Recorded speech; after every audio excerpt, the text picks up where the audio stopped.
Minerliz Soriano wrote poetry in her notebook. Her friends called her Minnie. She earned straight A grades at junior high school 127 in the Eastchester section of the Bronx. She rode her bike through the hallways of her apartment building in Co-op City. She sold candy to neighbors. She dreamed of becoming an astronaut. She was 13 years old. February 24th, 1999 was a Wednesday. School ended at the usual time. Minnie left the building and began walking home. She never arrived. Her family reported her missing. Police began searching. 3 days passed. On February 28th, a maintenance worker behind a video store on Bartow Avenue discovered something in the garbage dumpster. Inside a green garbage bag, bound with green gaffer's tape, was the body of Minerliz Soriano. She had been strangled. She had been sexually assaulted.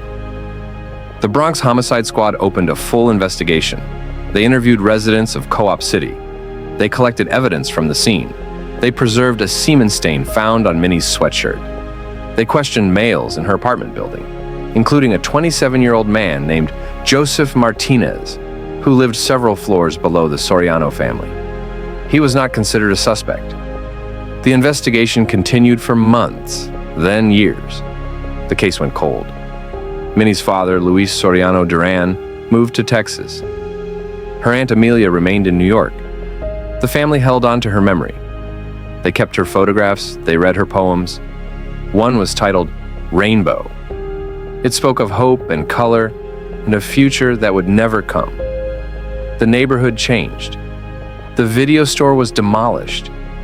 Bay Plaza Mall rose in its place. Shoppers walked past the spot where Minnie had been found. Most did not know what had happened there. Detectives did not forget. They kept the case file active. They revisited witness statements. They reviewed the evidence. But DNA technology in 1999 was limited. The sample from Minnie's sweatshirt was tested against available databases. No match was found. In 2000, the sample was run through the National Combined DNA Index System, known as CODIS. Again, no match. The genetic profile belonged to someone who had never been convicted of a crime, or whose DNA had never been collected. Years passed. Technology advanced. In 2017, New York State approved the use of familial DNA searching. This technique allowed investigators to search databases, not for exact matches, but for genetic relatives. If a parent, sibling, or child of a suspect had been convicted of a crime and their DNA was in the system, investigators could identify possible family connections. In April 2019, 20 years after Minnie's murder, the Bronx Homicide Squad submitted the preserved DNA sample to the New York State Convicted Offender Database using familial DNA analysis. The sample was compared against thousands of genetic profiles. A match appeared, not to the killer himself, but to his deceased father. Detectives traced the family tree. They identified a son. His name was Joseph Martinez. He was now 49 years old. He lived in New Rochelle. He had no criminal record. He called himself Jupiter Joe. He taught astronomy to children on street corners, setting up a powerful telescope on busy sidewalks in the Bronx and offering free lessons about planets and stars to anyone who stopped.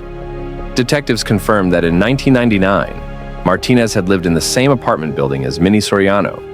He had been questioned after her death. He had not been considered a suspect. Now, investigators needed direct confirmation. They needed his DNA. In late 2021, an NYPD detective posed as a mother, seeking astronomy lessons for her daughter. She arranged to meet Martinez at a diner near his home in New Rochelle. They spoke briefly. Martinez drank from a straw. The detective waited until he left. She collected the straw. The DNA on that straw was sent to the lab. It was compared to the semen found on Minnie's sweatshirt 22 years earlier. It was a match. On November 29, 2021, police arrested Joseph Martinez at his home. He was charged with 2 counts of second-degree murder, intentional murder, and felony murder during a sexual assault. He pleaded not guilty. His attorney noted that Martinez had no criminal history in his entire 49 years. The case proceeded to trial. It lasted more than a month. Prosecutors presented the DNA evidence. They explained how familial DNA searching had led them to Martinez's father, and then to Martinez himself.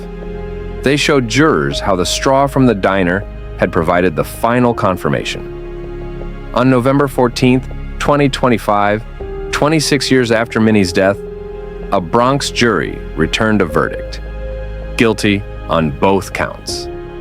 Bronx District Attorney Darcel Clark spoke to reporters.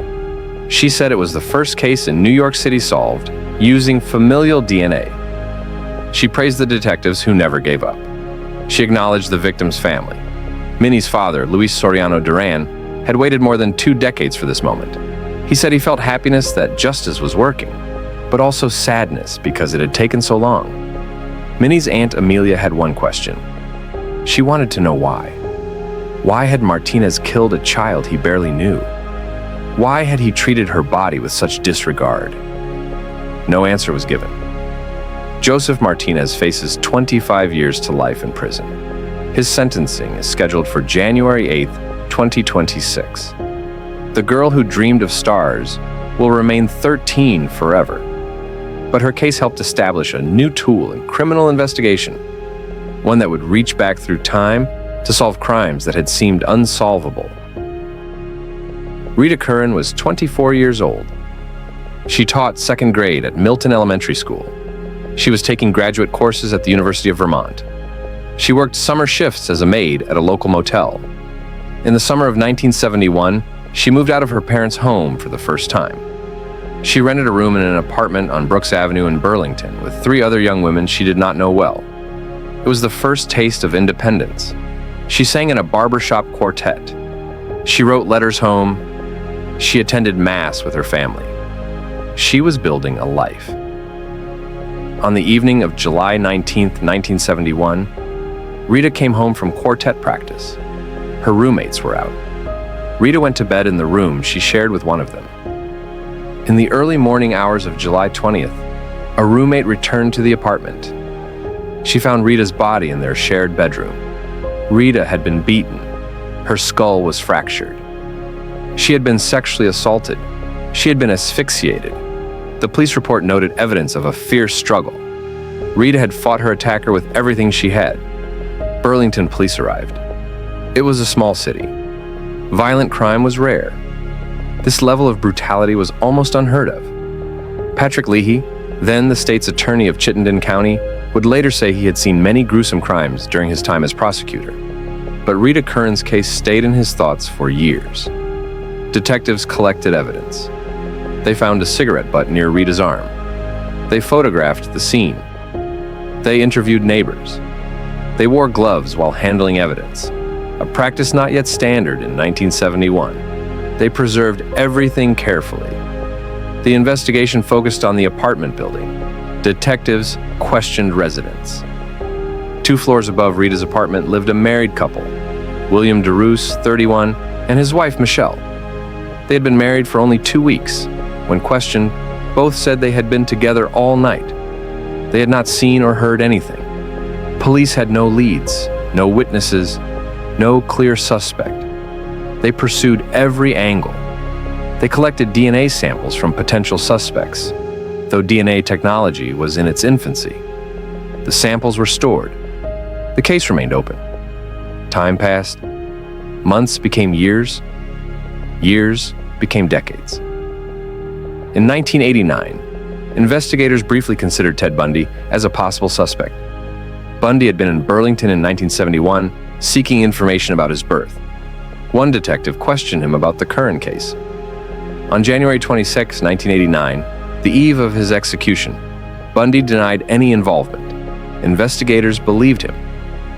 Rita's parents aged without answers. Her mother died. Her father died. They had relied on their faith, their rosary beads, the confessional. They were an old-fashioned Catholic family, as Rita's brother Tom would later describe them. They did not have grief counselors. They had prayer. In 2014, 43 years after Rita's murder, The Burlington Police Department sent all the evidence from the crime scene for DNA analysis. The cigarette butt was tested. Scientists compiled a DNA profile of whoever had smoked it. The profile was run through law enforcement databases across the country. No match was found. The person had likely never been convicted of a felony. The case went cold again. In 2019, Lieutenant James Trieb reopened the investigation. He made a decision that would change everything. Instead of assigning a single detective to work the cold case alone, he treated it as if the murder had just occurred. He assembled a team: detectives, technicians, forensic experts. They reviewed everything. They decided to use a new approach: genetic genealogy. This process combines DNA testing with traditional genealogical research. Instead of looking for exact matches in criminal databases, it searches commercial genealogy databases, where people voluntarily submit DNA to learn about their ancestry. The cigarette DNA was sent to a genetic genealogy expert. The analysis revealed strong connections to relatives on both paternal and maternal sides. The expert was certain the DNA belonged to one person: William DeRoos. William DeRoos, the man who lived 2 floors above Rita Curran in 1971. The man who said he had been with his wife all night. Detectives began researching DeRoos. They learned he had a criminal record before Rita's murder. They learned he and his wife had left Vermont shortly after the killing. They learned the marriage had ended. They learned DeRoos had gone to Thailand and become a Buddhist monk.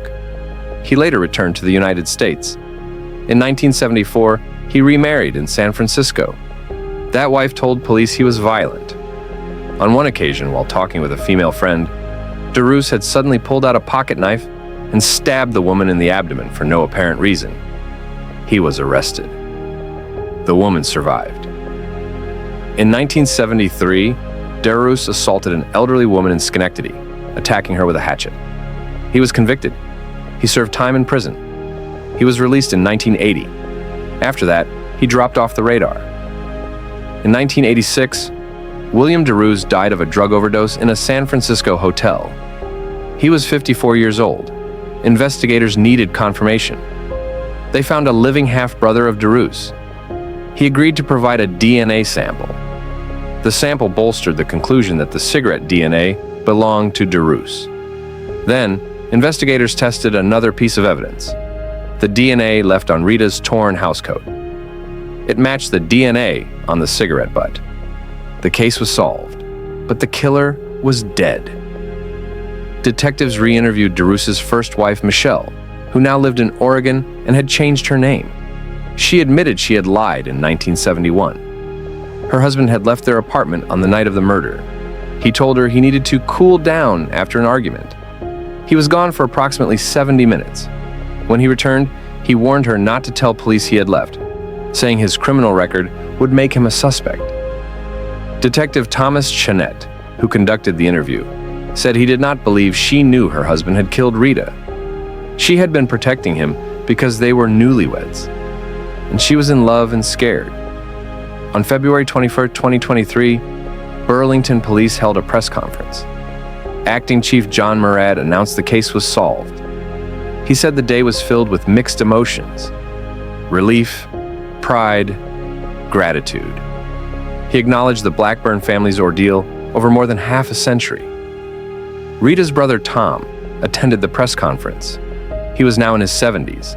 He said he did not think so much about the man who killed Rita as he did about Rita herself and their parents and what they had gone through. He said he prayed to Rita and prayed to his parents. Rita's sister Mary also attended. She had written to Ted Bundy years earlier, desperate for answers. Now, she finally had them. The case was officially closed. William DeRoos was identified as Rita Curran's killer.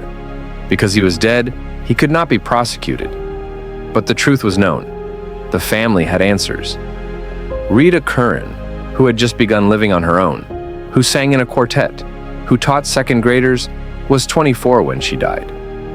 Her killer had lived 2 floors above her. He had returned to his wife after murdering Rita and told her to lie. Then he fled Vermont, lived abroad, came back to America, hurt other women, went to prison, got out, and died anonymously in a hotel room. 52 years passed before anyone knew what had really happened on Brooks Avenue. Catherine Blackburn lived at 117 Colony Street in Albany, New York. She was 50 years old. She worked as a supervisor at Mohawk Brush Company on Fuller Road. She was separated from her husband, who worked in Japan as an Air Corps veteran. She rented out a room in her home to supplement her income. In September 1964, Catherine placed ads in the newspaper seeking a tenant. She painted the upstairs rental unit herself. She prepared it for showing. On September 13, 1964, it is believed she showed the apartment to a prospective tenant. What happened next was violent beyond comprehension. Catherine was struck in the back of the head. Her skull fractured. She was sexually assaulted while unconscious. She was stabbed in the neck. The killer went downstairs, turned on the stove, heated 3 knives until they glowed, and returned upstairs. He seared marks into Catherine's lips and breasts. She died from blood loss. The next day, September 14th, Catherine did not arrive for work. A coworker tried calling. No answer. The coworker called Catherine's niece, Sandra Carmichael. Sandra went to the house on Colony Street. She entered through the unlocked door. She climbed the stairs. She found her aunt's body. It was a scene that would haunt the family for 6 decades. Albany police responded. The case was assigned to detectives. They found no signs of burglary. Nothing had been stolen. This was not a robbery. This was something else. The coroner called the killer a sadistic sex maniac. Detectives collected evidence. They found blood samples. They found a footprint in the yard. They found a receipt torn from Catherine's receipt book, with the number 117, matching her house number. They found a handkerchief under Catherine's body. The handkerchief contained traces of semen. They found cigarette butts. They found fabric with biological material. Investigators wore gloves. They sealed evidence properly. They followed procedure. These details, routine now, were not standard practice in 1964. But the Albany detectives understood the importance of preservation. The investigation consumed the department.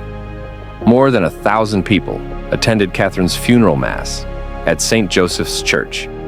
She was buried in St. Agnes Cemetery in Menands. Police staked out both locations, searching for the killer. They planted a microphone in the casket, hoping the murderer might confess during viewing hours. No confession came. Detectives interviewed potential suspects. They followed leads. They questioned men who had responded to the rental ads. Nothing concrete emerged. The case grew cold. Lieutenant Edmund P. Flint, a legendary Albany detective, refused to let the case be forgotten. He kept it on top of his stack of cold cases throughout his career. He reviewed the evidence periodically. He hoped for a breakthrough. He retired without one. Years passed. The evidence sat in storage. Technology improved. DNA testing became possible. But the case remained unsolved. In 2018, Commander Melissa Morey found Catherine Blackburn's case file. She was a detective in the Forensic Investigation Unit at the time. She began reviewing the contents. What she discovered was remarkable. A complete, well-preserved case file containing all the evidence collected in 1964. Morey could not comprehend how well the original detectives had done their work. Everything was intact. The blood samples, the fabric, the handkerchief. 6 decades old, but preserved as if the crime had happened yesterday. At the same time, Dr. Christina Lane, a professor at the College of St. Rose, was establishing the Cold Case Analysis Center at the school. She reached out to the Albany Police Department to propose a partnership. Could her students help review old cases using modern techniques? Morey agreed. The Blackburn case became one of the center's projects. Students organized files. They made recommendations. They identified which pieces of evidence should be tested using new DNA technology.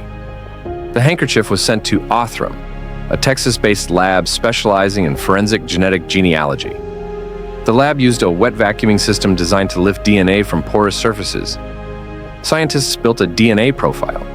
The profile was turned over to the FBI's Forensic Genetic Genealogy team.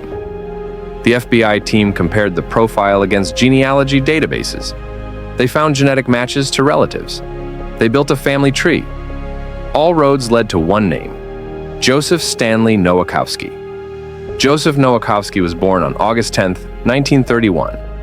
In September 1964, when Catherine Blackburn was murdered, he was 33 years old. He had a criminal record dating back to the 1950s. He had been arrested for burglary. He had been in and out of prison. Detectives researched his history. In 1973, 9 years after Catherine's murder, Nowakowski assaulted an elderly woman in Schenectady with a hatchet. He was convicted. He served time. He was released in 1980. After that, he disappeared from law enforcement's radar. Joseph Nowakowski died in 1998. He was buried in Albany Rural Cemetery. Investigators needed confirmation. Genetic genealogy provided strong evidence, but they needed direct comparison. In late September 2025, the Albany County District Attorney's Office approached a judge and secured a court order to exhume Nowakowski's body. On the morning of September 15, 2025, 61 years and 1 day after Catherine Blackburn's murder, investigators gathered at Albany Rural Cemetery. They exhumed Nowakowski's grave. They collected DNA samples from his femur and arm bones. The samples were sent to the lab. The DNA matched the evidence from the 1964 crime scene. The handkerchief, the fabric, everything aligned. On October 8, 2025, Albany Police Chief Brendan Cox held a press conference. He announced that Joseph Stanley Nowakowski had been identified as Catherine Blackburn's killer. He praised the original detectives for their careful evidence collection. He thanked the families who cooperated. He acknowledged the advances in forensic technology that made the identification possible. Catherine's niece, Sandra Carmichael, attended the press conference. She was 81 years old. She had been the one to find her aunt's body 61 years earlier. She had lived with that memory her entire life. Carmichael spoke to reporters. She said that 61 years ago, evil had entered her aunt's house and changed their lives forever. She said they had prayed for this day. She thanked the detectives and scientists who had never given up. She said, "God bless you." Catherine's other relatives also attended. Her niece Marianne Simmerd stood with Carmichael. The family finally had answers. Chief Cox noted that there were no indications Catherine Blackburn and Joseph Nowakowski knew each other. All evidence suggested they were strangers. Catherine had been showing her apartment to someone on the day she was killed. It is believed that someone was Nowakowski. The case is closed. Nowakowski cannot be prosecuted because he is dead. But the truth has been established. The evidence speaks clearly. Catherine Blackburn's killer has been identified. Albany County District Attorney Lee Kindlin called the case a model for future investigations. He said that victims need to know that time does not matter. Whether a crime occurred a week ago or decades ago, law enforcement will continue working to solve it. 3 murders, 3 cities, 3 decades spanning from 1964 to 1999. 3 families who lived with unanswered questions for years that became lifetimes. The technology that solved these cases did not exist when the crimes occurred. In 1964, DNA had not yet been identified as the carrier of genetic information. In 1971, DNA testing was theoretical. In 1999, DNA analysis was possible but limited. Databases were small. Familial searching did not exist, but investigators in each case did something crucial. They preserved the evidence. They wore gloves. They sealed containers properly. They stored samples carefully. They documented everything.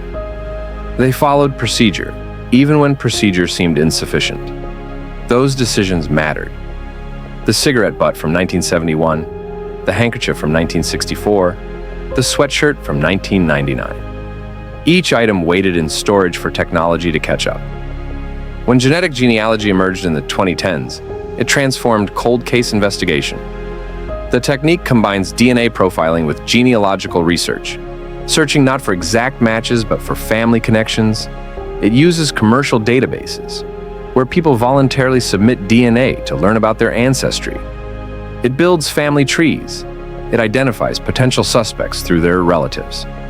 The Golden State Killer was caught using this method in 2018. That case demonstrated what was possible. Police departments across America began reviewing their cold cases with new eyes. For the families, resolution brought complex emotions. Luis Soriano Duran said he felt happiness mixed with sadness. The truth had come, but it had taken 26 years. His daughter would be 38 years old if she had lived. Tom Curran said he prayed to his sister and his parents, thinking less about the killer than about what his family had lost. Sandra Carmichael had found her aunt's body at 20 years old and lived with that trauma until she was 81. The day the killer was identified, she thanked God. These cases demonstrate what becomes possible when evidence is preserved, when investigators refuse to give up, when technology advances, and when families keep asking for justice. They show that there is no statute of limitations on truth. Joseph Martinez taught children about stars and planets, presenting himself as a community educator, while knowing what he had done to a 13-year-old girl. William DeRoos became a Buddhist monk in Thailand after strangling a schoolteacher in her bedroom. Joseph Nowakowski assaulted multiple women, served prison time, and died anonymously while his victim's family still did not know his name. Time did not erase their crimes. Silence did not protect them. Eventually, the evidence spoke. The work continues. In Albany, investigators believe Nowakowski may be connected to other unsolved cases.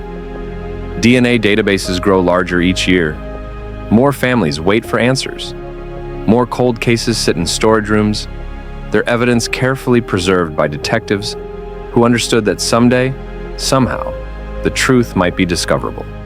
There are lessons here about patience, about the value of proper procedure, about the importance of preservation.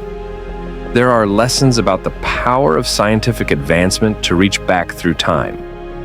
There are lessons about families who refuse to forget, who keep photographs, who attend press conferences decades after their loved ones were killed, who say thank you to detectives they have never met. Minerliz Soriano wrote poetry about rainbows.